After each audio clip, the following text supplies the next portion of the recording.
पूछा, महाराज जी एक बात बताओ, जो भगवान की भक्ति करते हैं उनकी तो सद्गति होती है, और जो भगवान की भक्ति नहीं करते हैं, दो प्रकार के जीव हैं संसार में, एक तो हैं आस्तिक और दूसरे हैं नास्तिक।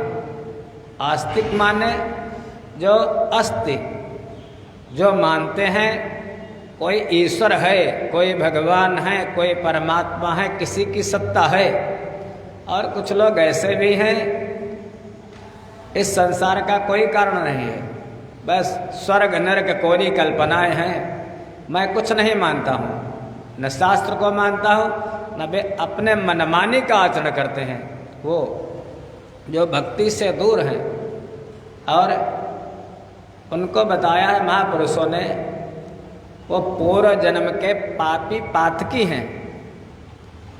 कहा जाता है कि पूर्व जन्म के पाप ते हरि चर्चा न सुहाय, जिम ज्वर के वेगते भूख विदा हुई जाए।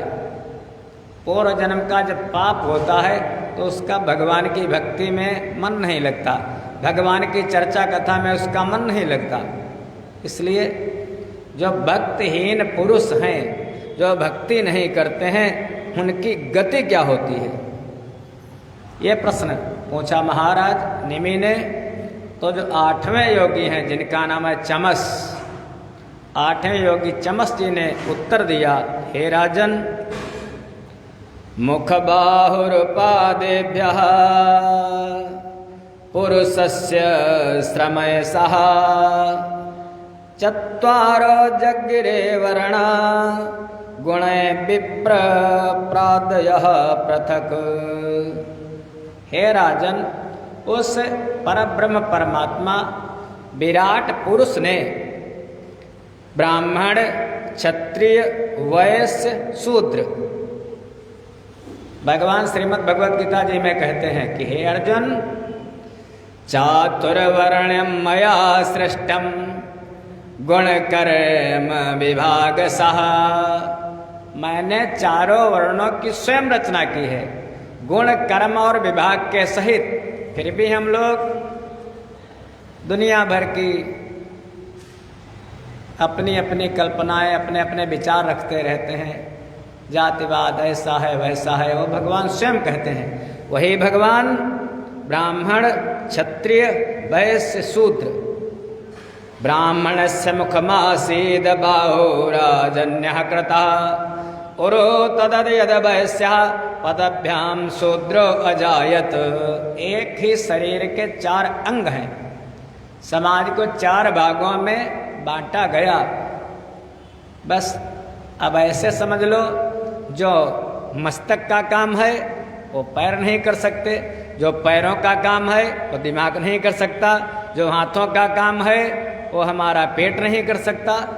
बस या ऐसे अपनी देसी भाषा में समझ लो कि जिसका काम उसी को छाजे और करे तो बस यही है, जिसका काम उसी को अच्छा लगता है। चातुर्वर्ण्यं मया सृष्टम गुण कर्म विभाग सह। ब्राह्मण, क्षत्रिय, वैश्य, शूद्र हमारे समाज के 4 अंग हैं, कोई अलग नहीं है। चारों उंगली छोटी बड़ी हो सकती हैं, लेकिन जब मुट्ठी बंध जाती है तो घूंसा बन जाता है महाराज। हम वैसे तो अलग हैं, लेकिन हम सब एक हैं, कोई भेद नहीं है। बस जैसे जिसके कर्म वैसा उसका वर्ण। भगवान उन विराट पुरुष की जांघ से गृहस्थ, जंघा से गृहस्थ, हृदय से ब्रह्मचर्य और वक्ष से, छाती से वानप्रस्थ और मस्तक से सन्यास उत्पन्न हुआ। ये भी 4 आश्रम माने जाते हैं।